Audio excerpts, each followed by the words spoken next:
पहले 10 मिनट तक तो जो अभिभाषण के अंदर जो बातें बोली गई थी वो ये लोग बोलते रहे और लगभग 20% घोषणाएं ऐसी की हैं जिनके बारे में बजट का कोई प्रावधान ही नहीं है कि ये लागू किया जाए, ये लागू किया जाए, कैसे लागू करोगे, क्या आप उसके लिए बजट आपने रखा है, इस बारे में कोई जिक्र ही नहीं किया गया। और 20-25% ऐसी घोषणाएं हैं जो रूटीन में चल रही है, चाहे वो सोशल सिक्योरिटी की हो, चाहे वो पानी की हो। और पानी की घोषणा करी जो आपने देखा, 14 लाख कनेक्शन हमने दे दिए, 45 लाख कनेक्शन की तो खुद की घोषणा है 2 बजट के अंदर, और उनमें जो 14 लाख हुए उनमें 10 लाख का जो वर्क ऑर्डर हमारे समय का है। तो आप सिर्फ और सिर्फ यहाँ गुमराह करने का काम इन्होंने किया और ये बजट जो है बहुत ही संकीर्ण, संवेदनहीन व सतही बजट है, ये मैं कहना चाहूंगा। इन्होंने जो अमेरिकी लेखक बेंजामिन फ्रैंकलिन का जो कोट यहाँ पे पढ़ा था कि growth and progress such word as empowerment, achievement and success have no meaning, यानी निरंतर विकास और प्रगति के बिना सुधार, उपलब्धियां और सफलता जैसे शब्दों का कोई अर्थ नहीं है। तो ये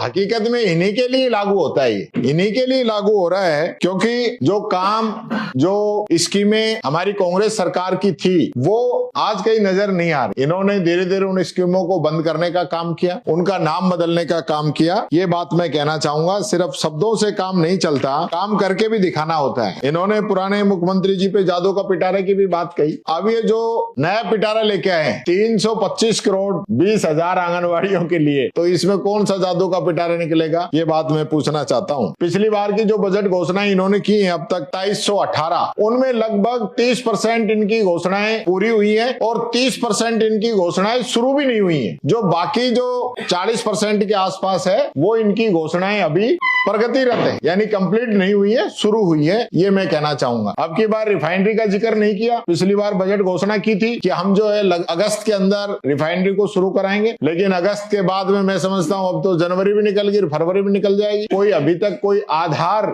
ये लोग उसका नहीं बता पाए हैं। और सबसे महत्वपूर्ण बात यह है कि बात करनी चाहिए वर्तमान की, बात करनी चाहिए 2028 तक की, बात कर रहे हैं 2047 की। अब 4.3 ट्रिलियन की भी बात करने लगे। इनको खुद ही नहीं पता ट्रिलियन में कितने जीरो होते हैं, कितने रुपए होते हैं, क्या हमारी स्टेट की जीडीपी है। और इनको ये ट्रिलियन की और 350 बिलियन की बात कर रहे हैं 2028 में, 30 में, तो वो कहां से ये डेटा किसने दिया है? कोई संस्था है, सरकारी संस्था है, कोई जिसने शोध किया हो, रिसर्च किया हो कि भाई राजस्थान जिस प्रकार से ग्रोथ कर रहा है, इससे ऐसा लगता है कि 2047 के अंदर इसकी ग्रोथ जो है 4.3 ट्रिलियन पहुंच जाएगी। तो कहां से लेते हैं डाटा, कौन बना के देता है इनको? यानी वर्तमान की बात नहीं करेंगे। अभी एफआरबीएम की जो लिमिट है ना वो है 37% और वो पहुंचे हुए हैं। आज जो डेटा प्रस्तुत किया है वो कह रहे हैं 36.8, वो इससे ऊपर ही जाएगी, कम रहने वाली नहीं है। यानी कि एक तरफ तो आपने राजस्थान को कर्ज में डुबो दिया। आज तक का ऐतिहासिक जो है कर्जा